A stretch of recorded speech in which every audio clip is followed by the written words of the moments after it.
Então, bom dia a todos e todas. É sempre muito bom voltar a essa casa benfazeja, um lugar que eu sou muito bem recebida. A gente se sente...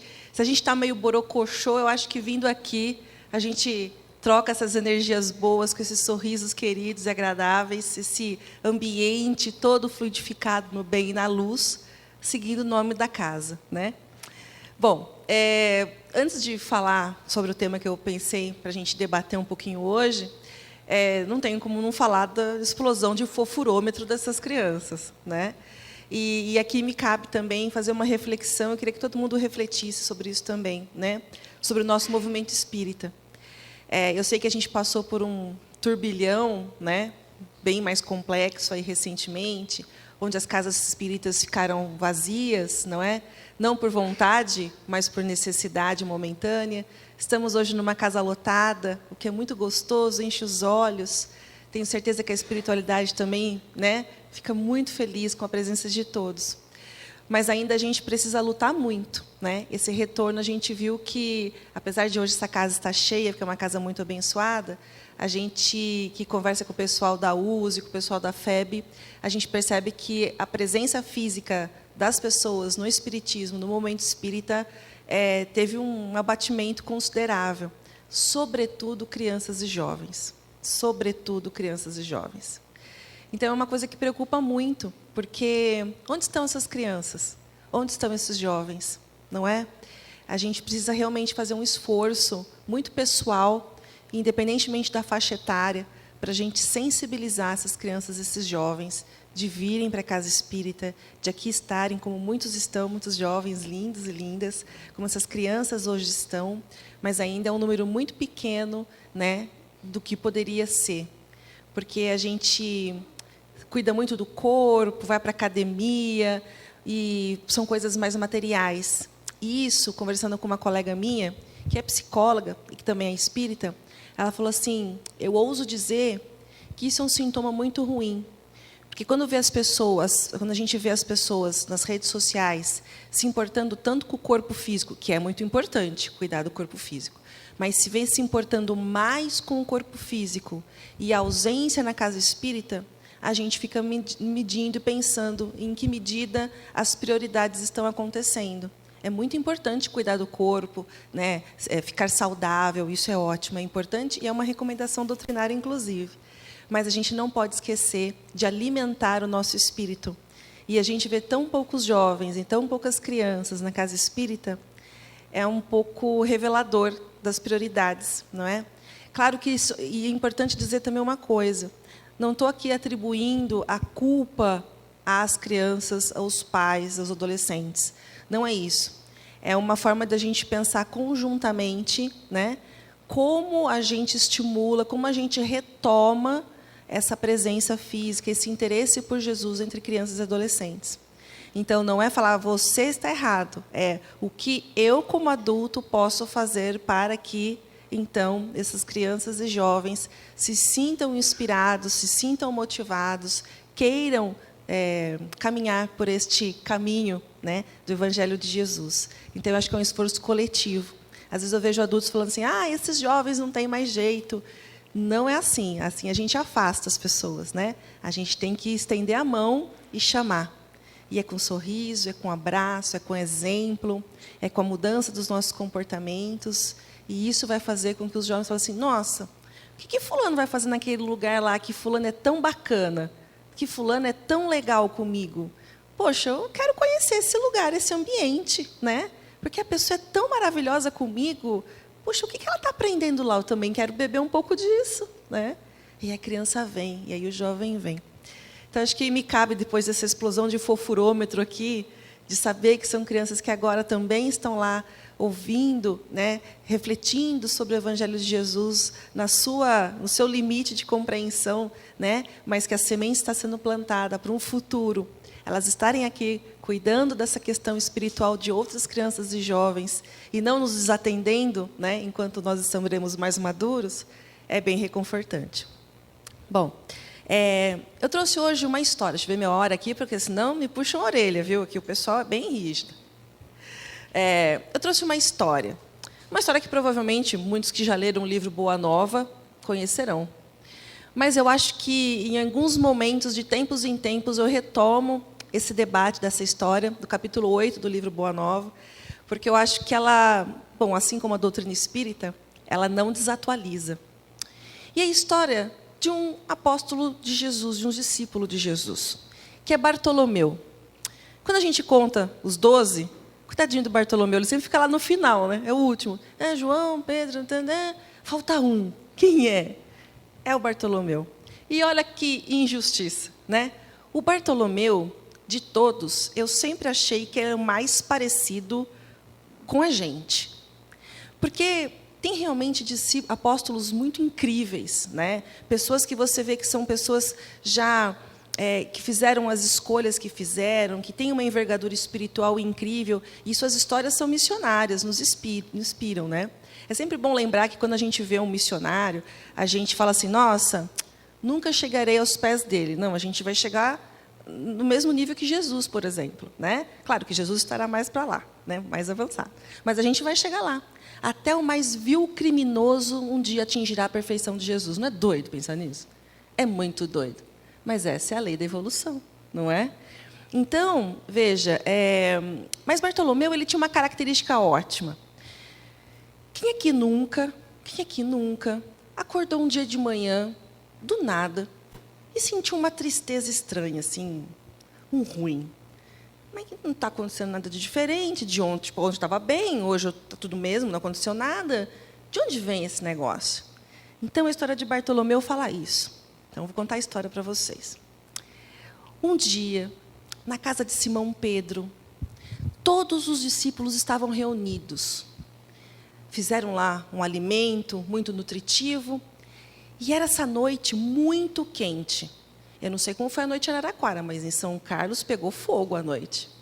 Ar-condicionado lá, olha, você ouviu o buzz da vizinhança.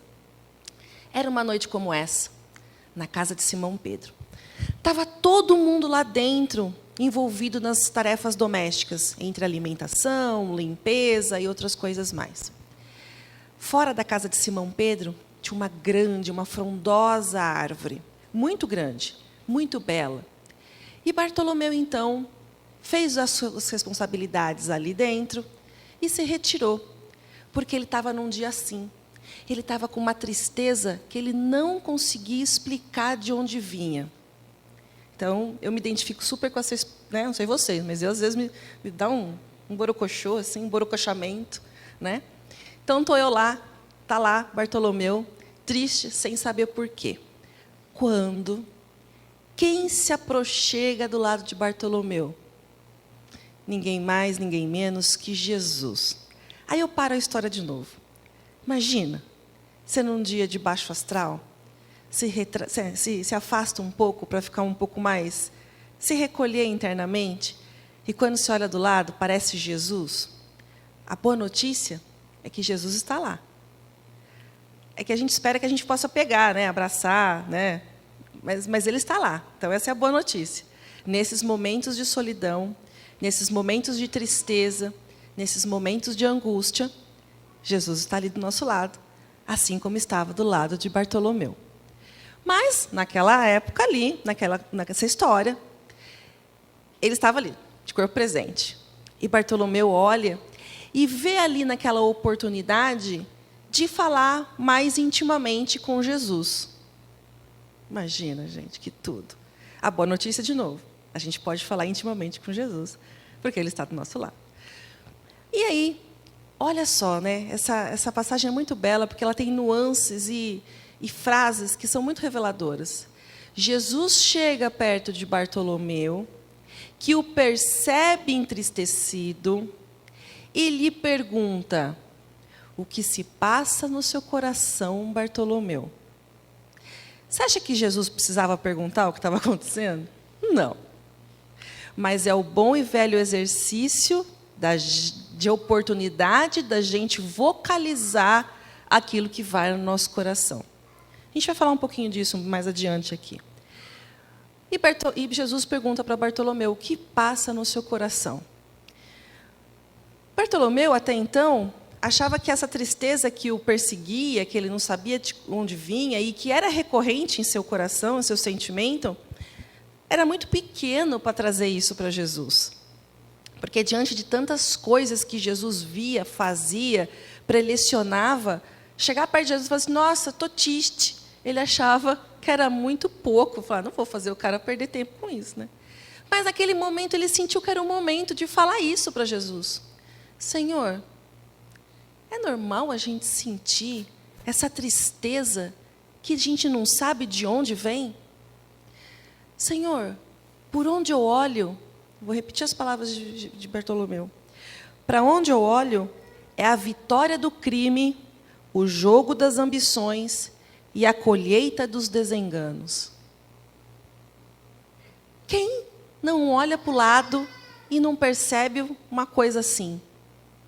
Super atual, né? E perceber essas coisas do mundo também contribui com a nossa angústia, com a nossa desesperança. Presta atenção nessa palavra, desesperança. Jesus olha e fala para Bartolomeu. A fala de Jesus eu vou ler na íntegra, porque são pequenas, mas elas são tão perfeitas que qualquer coisa que eu parafraseasse não ficaria adequada. Eu nunca conseguiria falar mais ou menos o que Jesus falou. Então, olha só. Bartolomeu, a nossa doutrina é a do Evangelho e da Boa Nova. E você já viste uma boa notícia não produzir alegria? Fazes bem conservar a sua esperança em face dos nossos ensinamentos, mas não quero senão acender o bom ânimo no espírito dos meus discípulos. E aí ele para. Olha que interessante, Bartolomeu pergunta se é normal a gente ficar triste desse jeito, porque onde ele olha, ele vê isso. Jesus dá essa resposta, que ele trouxe a boa nova, ele trouxe o evangelho. Você viu uma boa nova não trazer boa notícia? E ele completa Jesus, que aqui eu já vou lembrar. Ele fala assim, você acha que meu pai permitiria que eu viesse aqui se não fosse para trazer essa esperança para os povos? Realmente.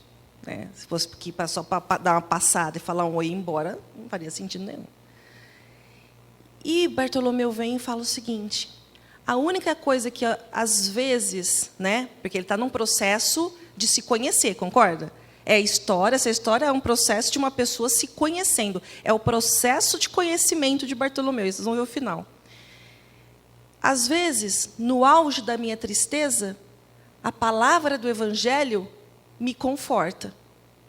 Mas, às vezes, o que eu vejo e ouço é tão duro que eu custo acreditar que dará certo. Não sei vocês, mas eu falei, opa, meio que eu sinto isso também, tem dias. É claro que a gente sabe que a doutrina espírita maravilhosa que é, nos ensina, deu um ruim aí, baixou o astral, baixou a vibração, se recolhe, prece, louvar, pedir, agradecer, uma boa leitura, um bom ambiente, bons amigos, um bom estudo. Aí eu já falei, acho que foi aqui que eu já disse, né? Às vezes a gente está num dia triste, aí a gente vai para a cama, aí tem televisão no quarto. Aí você já está triste. Aí você liga a televisão para dar aquela assistidinha na televisão, para dar aquela embaladinha no sono. Aí você começa a assistir Alien versus Predador. Olha, eu acho que não vai ajudar. Eu acho que... Porque a gente sabe como é que funciona o sono, né? Você sabe como que funciona o sono. No momento do sono, a gente tem o desdobramento do espírito. O corpo fica ali bonitinho, protegido, e a gente vai dar uma volta, a gente fica ligado, a gente não vai se perder, porque a gente é ligado pelo cordão fluídico, o cordão de prata, né? Então a gente volta para o caminho, tudo certo. Mas para onde será que você vai? Será que quem está ali te esperando, né, para te levar, é um amigo de longa data? Puxa vida, Maria, puxa vida, Margarida, vamos bater um papo? E quantas vezes a gente não acordou de manhã, depois de um dia ruim, você acorda renovado. Parece que o problema ficou menor. Não tem? Todo mundo já teve esse negócio? O que será que aconteceu nessa noite para acontecer isso? O problema está aí, do mesmo jeito. O problema estava ali, né? E você acordou bem melhor de manhã. E, às vezes, a coisa está do mesmo jeito e você acordou pior, mas não mudou nada. É o sono. É o momento do desdobramento do nosso sono que a gente se encontra com amigos de longa data que nos amam e que, apesar de não estar com a gente aqui no plano físico nesse momento, não nos abandona. Então, nos momentos de solidão, a gente tem que lembrar que nós, aparentemente sozinhos, não estamos. Jesus está do nosso lado, Deus permeia tudo, temos irmãos e irmãs incríveis, temos um mentor ou uma mentora que não larga do nosso pé, com a graça de Deus. Eu acho que às vezes o meu vem com aqueles uniformes de futebol americano, sabe? Você não tem impressão? Seu capacete. De criança eu acho que é assim muito, né? Porque tem que ficar, né, dando conta de criança arteira, assim, correndo, não cai, dá uma segurada, sei lá como é que é. Bom, mas enfim, é a ideia, é a reflexão dessa história. Bartolomeu, uma pessoa como nós. Bartolomeu, uma pessoa que fica triste. E está tudo bem ficar triste. Por que eu estou falando isso? Porque, e você vê essa história, quando eu li ela lá no século passado, adoro falar isso, quando eu li ela lá no século passado, a gente está vivendo uma situação pessoal que a gente tem, parece que algum ponto ou outro se destaca mais. Cada vez que você lê uma coisa na doutrina espírita, o seu contexto muda, sua evolução já mudou um pouquinho, e você olha, e outras coisas se destacam, né? Então, veja, a gente tem toda essa percepção da tristeza, essa percepção da alegria, mas quando a gente está triste, está tudo bem. Sabe por quê? Porque às vezes a gente liga a internet é coisa de, né? Nossa, denunciei a minha idade agora. A gente acessa as redes sociais, né? Com mais inteligência. A gente acessa as redes sociais e parece que está todo mundo feliz. Está todo mundo rico, está todo mundo próspero. É um sucesso que não acaba mais. E aí a gente olha a nossa vida e tem alguns pontos que ainda precisam... Eu precisaria render nisso aqui, não está bom isso aqui. Mas fulano, beltrano, ciclano está numa alegria, num sucesso, num negócio. Se a gente não tiver um pouco de maturidade, isso impacta muito a gente. Isso impacta muito. Então, quando a gente fala assim, olha, está triste, está tudo bem. Está tudo bem. Quando a gente faz o Evangelho no Lar, e aquele momento de reclusão, de você se conhecer, né, a reforma íntima, é ali nos momentos de prece, nos momentos de reforma, de Evangelho no Lar, que você vai lendo, em estudos que a gente vê na casa espírita, ou uma palestra, ou um insight, ali, uma troca de energia que você se percebe no momento do passe, vários momentos que você apreende, não aprende, apreende o conteúdo, fixa, detém aquilo, que é essa a ideia do Bartolomeu. Bartolomeu está numa fase como nós todos estamos, ou estivemos, ou estaremos, em dúvida, em conflito, porque essa aqui é a primeira pergunta que ele faz para Jesus. Se é normal ficar doente, ficar triste. E Jesus vem e vai avançando.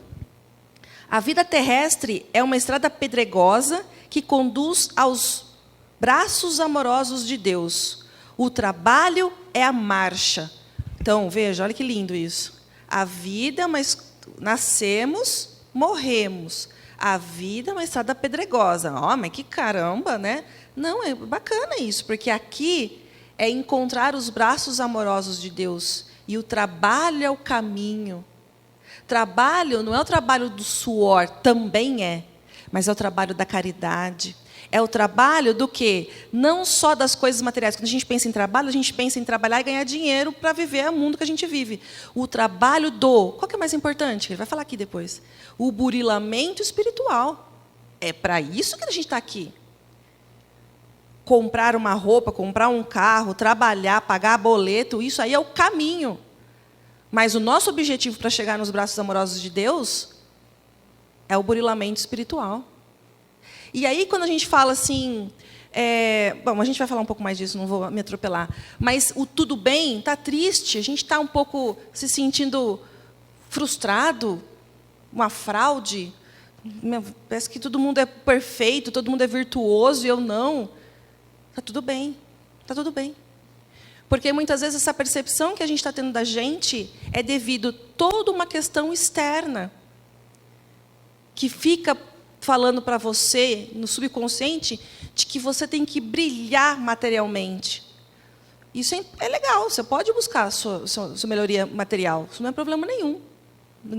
A doutrina espírita e ninguém fala que a gente tem que viver assim, todo rasgado, andando para a rua, para ser uma pessoa de bem. Não, mas é saber usar a riqueza com sabedoria. Ainda que seja, falando riqueza, não estou falando milionários, estou falando o dinheiro.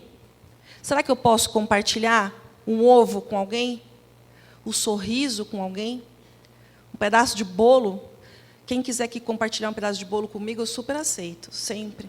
Sempre. Com café fresco, então, nossa, eu nunca recuso.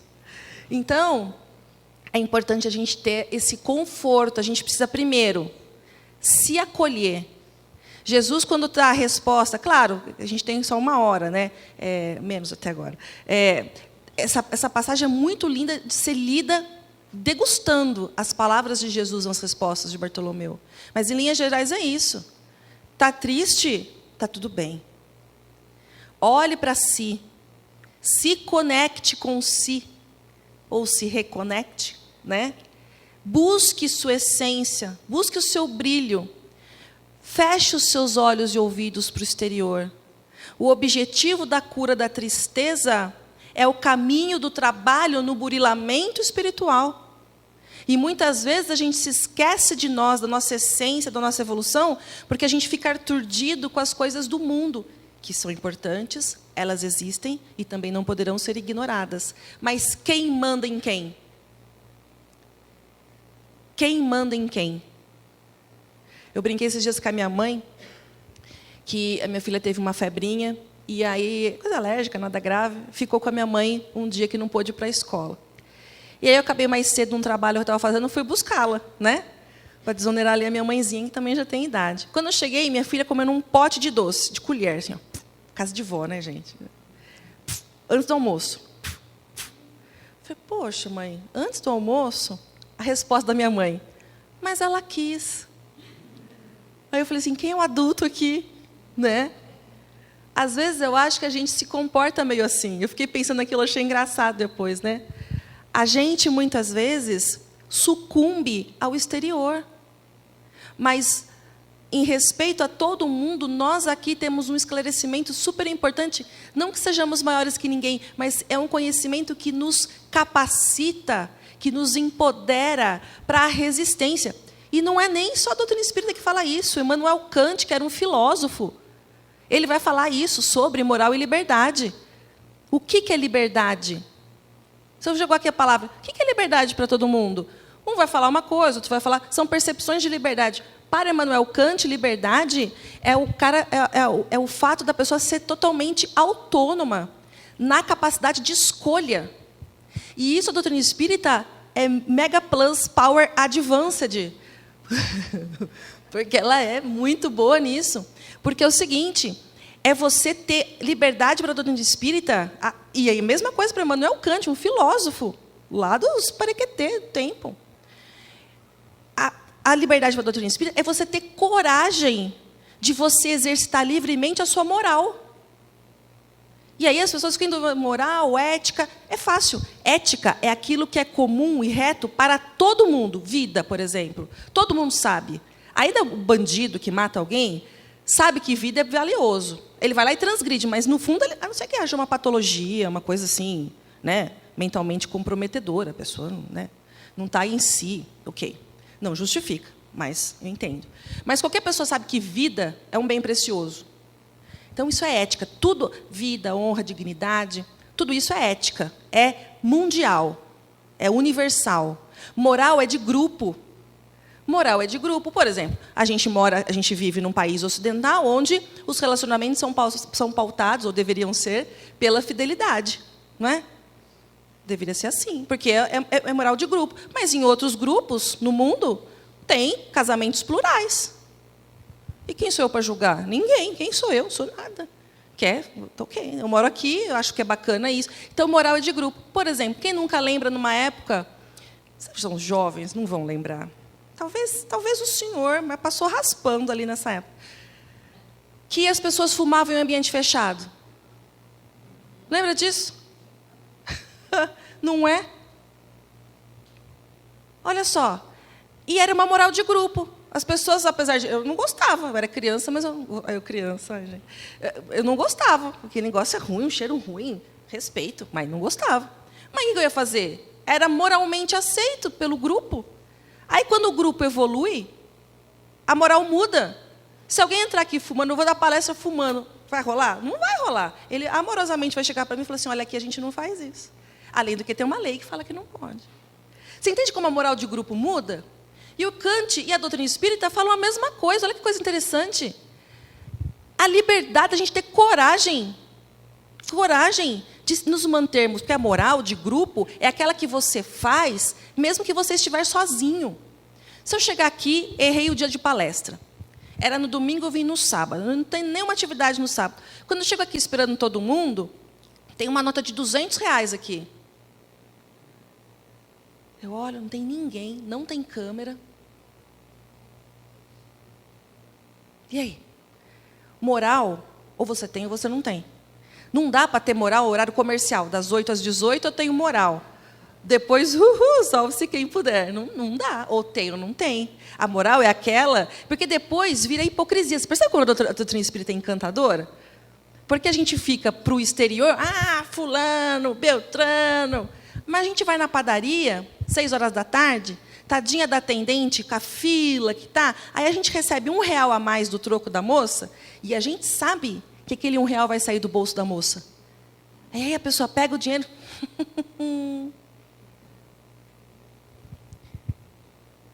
Qual a diferença com o político corrupto, seja ele quem for? Nenhuma. É acesso. Porque quem é honesto, ou é ou não é. Ou é no muito ou é no pouco. Então, a doutrina espírita é um negócio complexo porque ela nos tira da zona de conforto.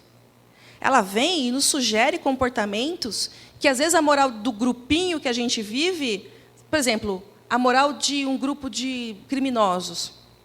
Até criminosos têm a sua moral, não tem? Aqui eu não estou falando se a moral é boa ou não, mas tem seu código de conduta.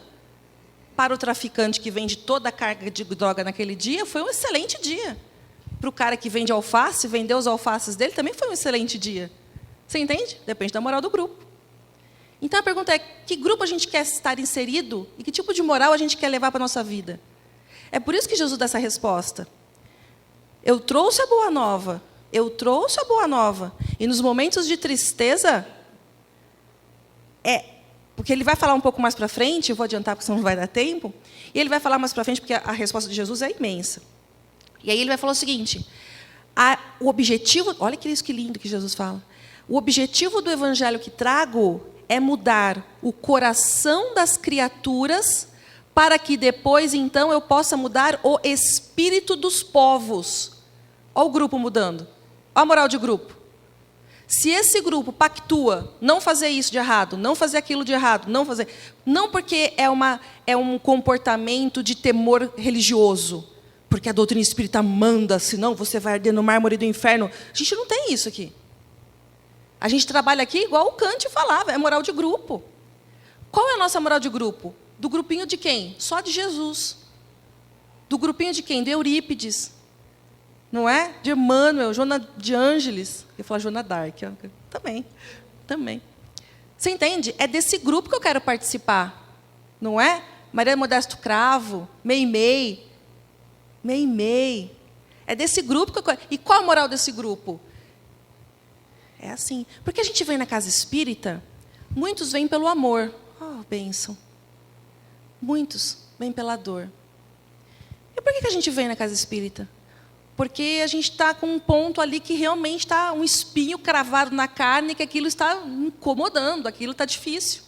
Então, a gente vem aqui para resolver o espinho no dedo, o espinho na carne, e quando a gente se percebe nesse grupo abençoado, que tem uma moral crística, a gente percebe que a gente precisa, puxa vida, não é porque Deus vai me punir, é porque é razoável, é porque é belo, é porque é caridoso, é porque faz bem. E aí a gente vem, identifica um ponto que talvez a gente precisa dar uma melhorada, e está tudo bem, porque a gente não é perfeito. Se fôssemos perfeitos, não estaríamos aqui, estaríamos volitando, sabe Deus por onde? Se estamos todos aqui, é porque precisamos ajustar algumas rotas, incrementar em nosso coração alguns pontos dessa moral de grupo. E é isso que Jesus fala para Bartolomeu. E Bartolomeu faz a segunda pergunta. Bartolomeu tinha perdido, presta atenção nessa palavra, desesperança, primeira. Segundo, perdeu a mãezinha recentemente. Ele tinha mais irmãos e o pai, ainda. E ele estava sofrendo muito com a ausência, com a perda, ele usa a palavra, Bartolomeu usa a palavra perda, da mãe. E ele também achou que, em vários momentos, falar da dor de perder a mãezinha dele, para Jesus, diante de tantos flagelos que eles encontram pelo caminho, fosse pequeno.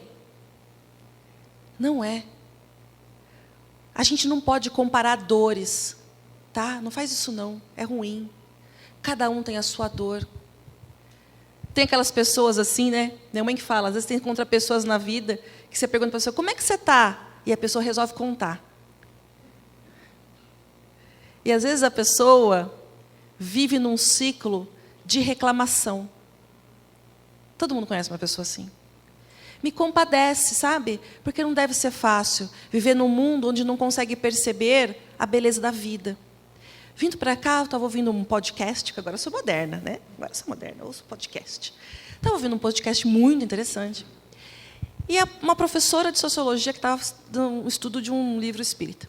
Eu estava ouvindo o estudo dela, eu falei, mas que excepcional essa senhora, né? E ela falou assim, a gente muitas vezes aqui no Brasil reclama disso, reclama daquilo. A gente vive, ela fala assim, eu achei bonito ela falando, né? A gente vive um pacote generoso de provações. Não vivemos? Um pacote generoso de... Mas a gente tem terremoto? A gente tem guerra e bomba caindo na nossa cabeça? Um amigo meu, um tempo atrás, me contou uma coisa ótima. Ele é espírita. Não, ele se tornou espírita. Mas ele era de uma outra religião, e já faz um tempo atrás. Ele foi, quando ele era jovem, ele foi num show em São Paulo. Ele é do interior e foi num show que ele queria muito de um artista em São Paulo. Chegou lá sozinho, porque ninguém queria ir, era um artista alternativo, enfim, foi sozinho. Mas o moço, menino do interior, que vai para São Paulo sozinho, não tem as manhas do Paranauê da coisa, né? Assistiu ao show, e aí ele se esqueceu que ele tinha que ir embora. Então, né? Tá, agora acabou o show, agora eu faço o quê para ir embora? Né, a pessoa. Então, ele saiu, achou um ponto de ônibus, ficou parado num ponto de ônibus. De madrugada, em São Paulo. Não tinha mais ninguém na rua. Mas ninguém. Eu falei, não tinha ninguém. Eu fiquei procurando, ninguém me informava. Eu ali com meu dinheirinho para passagem de volta. E eu me peguei num ponto de ônibus, num lugar muito ermo, sem ninguém. Falei, cara, lascou-se, né? Lascou-se. Ele falou, sorte, meu pai tinha dado um dinheirinho a mais para uma emergência. Eu falei, qualquer coisa eu pego um táxi, né? Vou atrás de um táxi, chamo, não sei. E aí ele falou assim, que nesse ponto de ônibus, com uma luz assim, aquelas parecia coisa de filme, parece um rapaz. Boa noite, boa noite. Ficaram os dois em silêncio, assim. Ele falou, você tem uma pessoa aqui? A chance dela sair daqui é grande. A chance de passar estar esperando um ônibus é grande. Eu vou entrar no primeiro ônibus, pergunto para o motorista o que eu faço e me viro, né? E o moleque, parado, foi educado. Aí o moleque dá um passo em direção a ele, vira assim para ele, levanta a blusa, tinha um facão na blusa do cara. O cara põe a mão no facão e falou assim, qual a sua religião? O meu amigo falou assim, cara, eu seria de qualquer religião naquele momento. Eu só precisava saber a resposta que ele queria. Mas como saber? Como saber a resposta que ele queria? Porque se me desse uma facãozada, não tinha ninguém ali. Você percebe? Você imagina o que eram os cristãos com o leão em cima, porque o cara tinha peito de falar, eu sou cristão, e nhoque, o leão comia. O leão está correndo atrás de ti? Não. Então, a gente não vive no caos. É um pacote generoso de dificuldades, é verdade. Mas caos era a Primeira Guerra, caos era a Segunda Guerra, caos era essas guerras que tem por aí, fome generalizada. E a gente acha que tem caos, a gente acha não, a gente vê a pessoa passando fome, às vezes a gente não estende a mão. Na casa de vocês, que são pessoas excelentes, mas tem gente que... E reclama, quem está passando fome tem que estar reclamando. Então, a gente tem as nossas reclamações. A nossa não é porque não estamos passando fome também, não é porque a gente não está no meio da bomba, não tem alguém com um facão, um leão atrás da gente, que o nosso problema não é importante, o nosso problema é importante também. Esse é o exercício. Esse é o exercício. De ter dimensão das coisas. Olha, o meu é difícil, o meu é importante, eu preciso resolver porque é o meu espinho. É o meu espinho. Mas existem coisas complexas. Ontem eu brinquei com meu marido. Eu falei assim para ele, né? Acordei de manhã, a gente estava vendo o jornal, aí eu vi lá uma notícia no Japão que estava aberto o emprego, carga de emprego, quem quiser se candidatar, eu não tenho as qualificações, mas eu amaria. Vaga de emprego para ser cuidador de bebê panda. Aí eu fiquei olhando para o meu marido, olhando aquilo, e falei, o que fez uma pessoa na outra encarnação para ela ter um emprego desse? Passar a vida inteira carregando o bebezinho panda.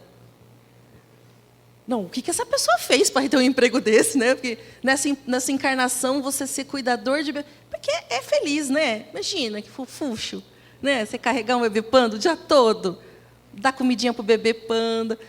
Meu marido falou assim, deve ter sido Madre Teresa, porque não é possível.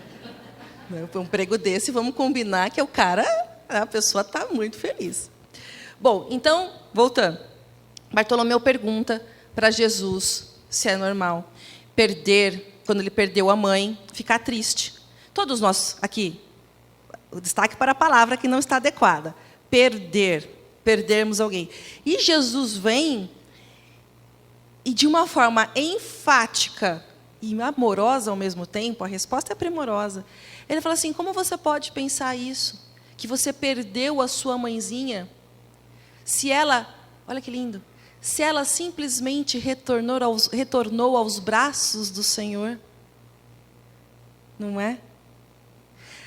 Para uma pessoa que não tem dimensão do plano espiritual, vida após a morte, reencarnação, encarnação, patati patatá, deve ser mais difícil. Quando a gente perde alguém, estou usando as mesmas palavras, a palavra perder não é essa, tá? Quando a pessoa desencarna, do nosso seio atual familiar, dói do mesmo jeito para a gente. A gente chora, a gente vai sentir falta. Mas você percebe que, no fundo, é uma dor pessoal? A gente chora pela gente. Porque se a gente entendeu a justiça divina, a gente deveria ficar feliz para a pessoa, porque ela retornou do local original, porque nós nascemos, fomos criados por Deus, e lá retornaremos. O retorno é de alegria, de júbilo. A gente chora aqui pela falta que a pessoa nos fará. Você entende? A dor é nossa, e faz parte assim mesmo. Não que eu falo, faz parte sofrer, mas esse processo da dor é assim. Mas a pessoa está amparada, está revendo pessoas incríveis, muito caras a ela. Vai conhecer o anjo guardião dela, ou o mentor espiritual. Vai rever pessoas que há muito deixou e que ficaram uma encarnação ali torcendo por ela. Dores serão cessadas, alegrias e ânimos, esperanças renovadas. Então, por ela, é alegria. O nosso choro é por nós, que ficamos aqui no desalento. É isso que Bartolomeu quer dizer. Eu estou sofrendo porque ela se foi. Eu entendo que ela está bem, mas eu estou sofrendo porque eu sinto falta dela. A famosa saudade. E Jesus explica para ele de forma muito carinhosa, todas essas questões da vida e da morte. E que a gente aqui na Casa Espírita viemos aqui, aprendemos. E isso nos conforta, isso nos ampara no momento, né, nesse momento derradeiro. Bartolomeu ainda faz uma terceira pergunta para Jesus, para encaminhar para o final. Ele faz outras pequenas perguntinhas, arremate da resposta de Jesus, né? Então eu convido todo mundo para a leitura, que é um texto até longo. E aí ele fala assim, Senhor, olha, então ele perguntou da tristeza, ele perguntou da ausência da mãezinha, e agora ele faz a pergunta maravilhosa. Senhor, também ele achava que era uma pergunta pequena diante de todo o leque de possibilidades de atendimento de Jesus, né? Da potência de Jesus. Senhor, mas não é normal eu ficar muito triste diante dos meus, olha isso, insucessos profissionais? Quem nunca? Ele era pescador, e aí tem o contexto da história, né? E ele ficava bem bravo quando os caras passavam a perna nele na hora de pesar o peixe, etc. Ele ficava indignado, pô, não é justo, não está certo. E aí Jesus arremata. É uma resposta gigante também, mas muito boa. Mas resumindo, o que você quer na vida, Bartolomeu? O O que você acha? Como é que você quer? O que você acha importante? A felicidade que se pesa peso de ouro ou a felicidade eterna nos braços de Deus? Falando assim, parece óbvia a resposta. Mas enquanto nós aqui estamos encarnados e encarnadas, é difícil. É difícil, porque as exigências do mundo, do plano material, são muito potentes. São muito potentes. Vide, por exemplo, crianças e jovens que estão, se você, né, a gente tem visto várias lives, palestras, estudos com relação à saúde mental das pessoas e também com relação a crianças e jovens. Os índices de suicídio, não sei se vocês estão acompanhando, vê lá na OMS, assustador assim, ó. A cada 7 minutos uma pessoa se suicida no mundo. 7 minutos. O índice de jovens e adolescentes fazendo isso a partir dos 9 anos de idade é assustador. Então tem alguma coisa errada. Eu, na minha humilde compreensão, eu não sou educadora de formação, mas sou evangelizador. Aliás, né, esse ano eu estou no desafio, né? Porque eu sou evangelizadora de bebês. Imagina, 200 anos como evangelizadora de bebês. E agora eu fui promovida para mocidade. Né? Eu acho que é por causa da minha idade. Estou lá na mocidade. E olha, desafio, porque é bem diferente, né? Mas estou adorando. Então, o que acontece? Tem alguma coisa errada. A sociedade está doente.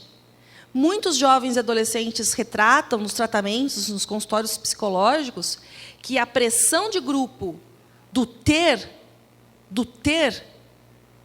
é muito forte.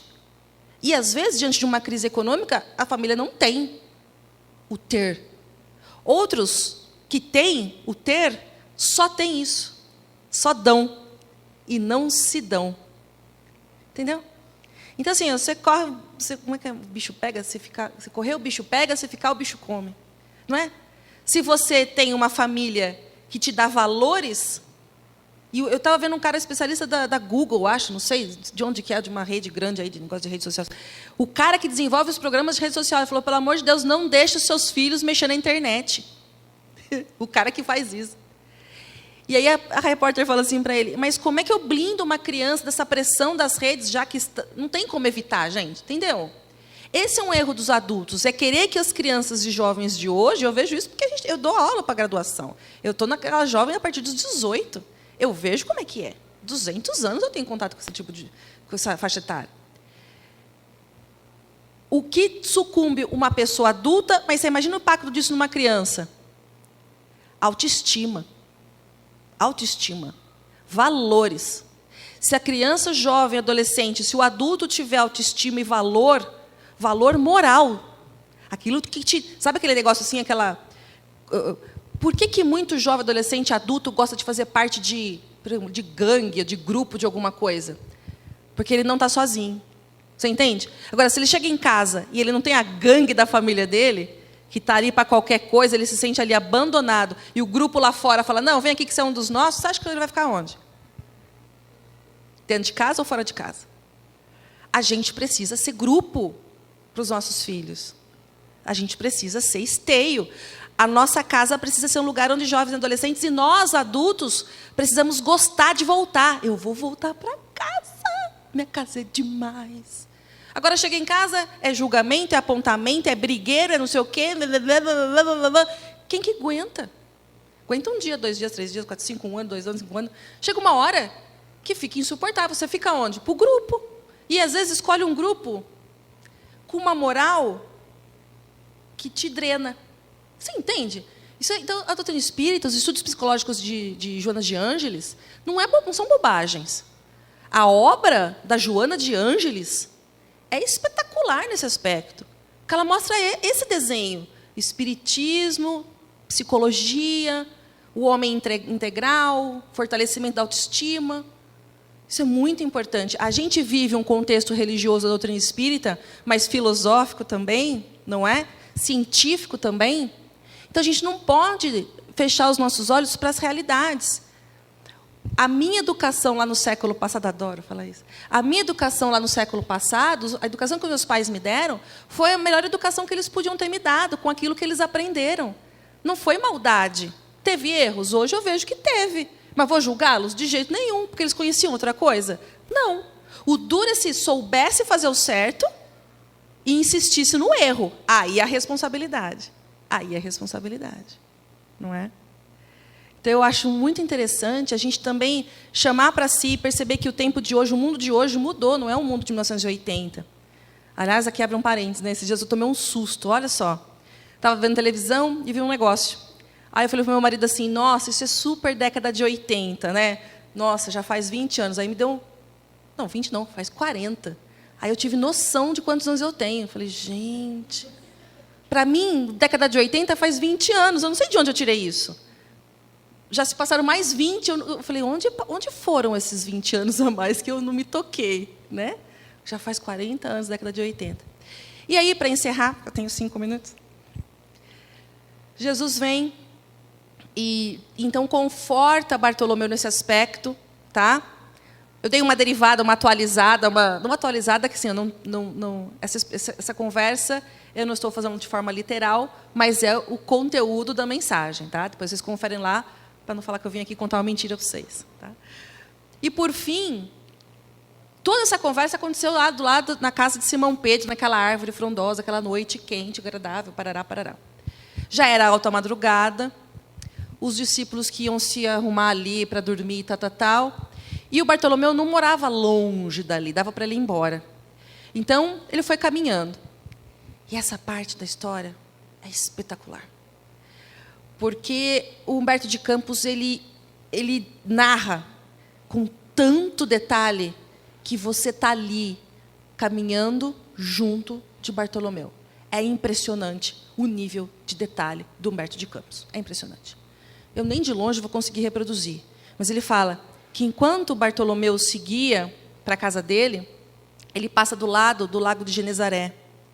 E aí, ele vai descrever uma coisa impressionante, que aí, lembra aquela palavra no começo que eu falei? Apreender conteúdo, fixar conteúdo, entender, introjetar na sua alma a mensagem, fixar aquilo de verdade.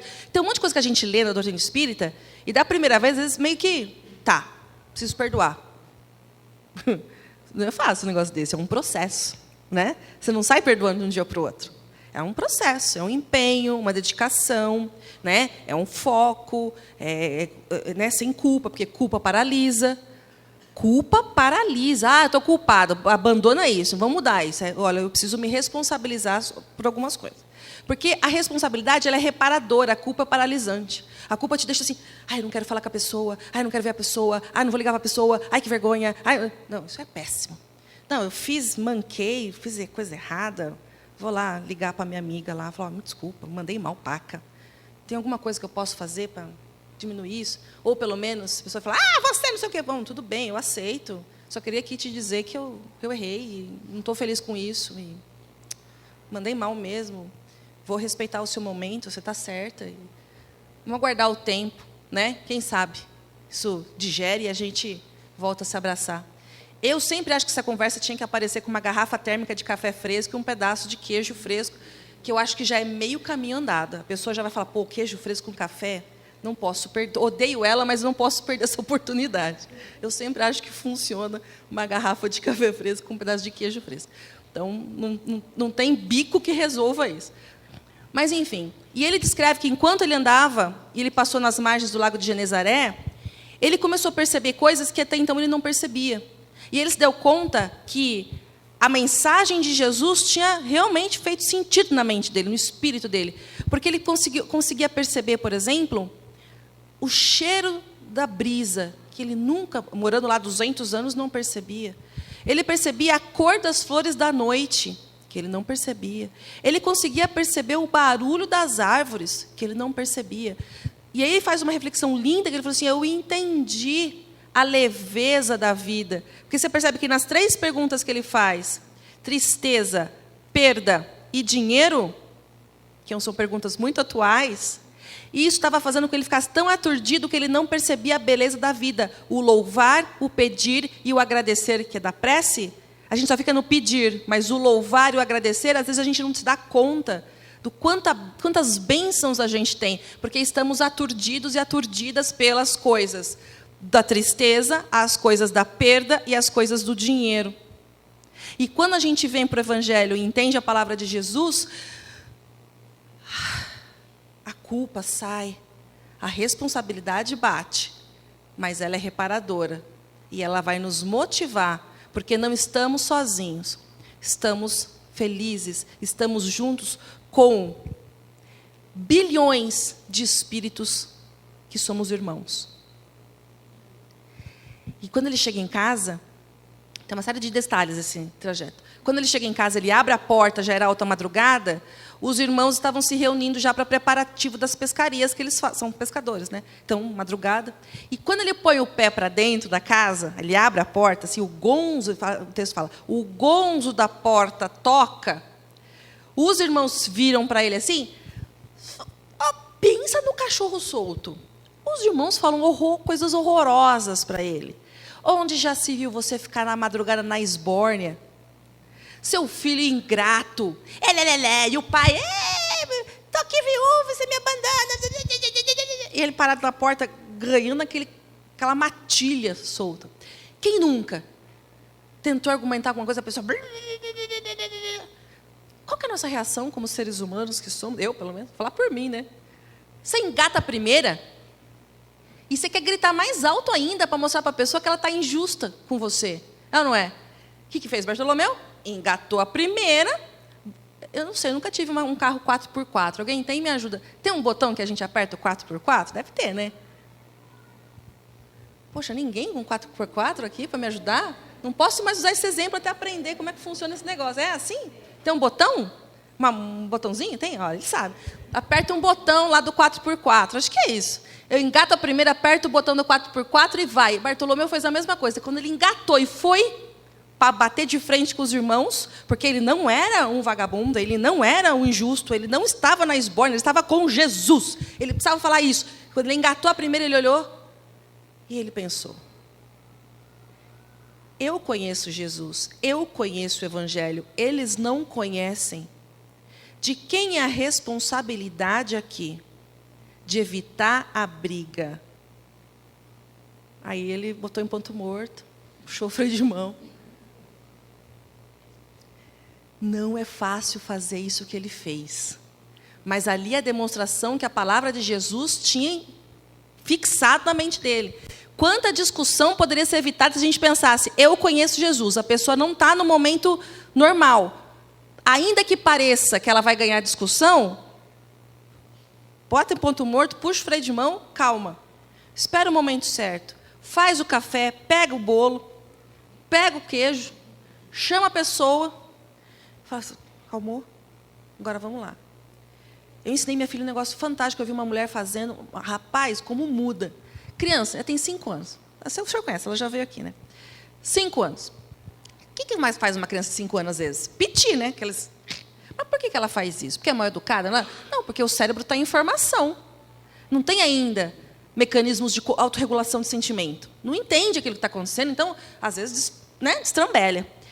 E eu vi uma amiga minha e falou assim, Karina, quando ela começar com isso, você vai na frente dela, baixa, pega a mãozinha dela, as duas assim, e fala, filha, vamos, olha para a mamãe, respira.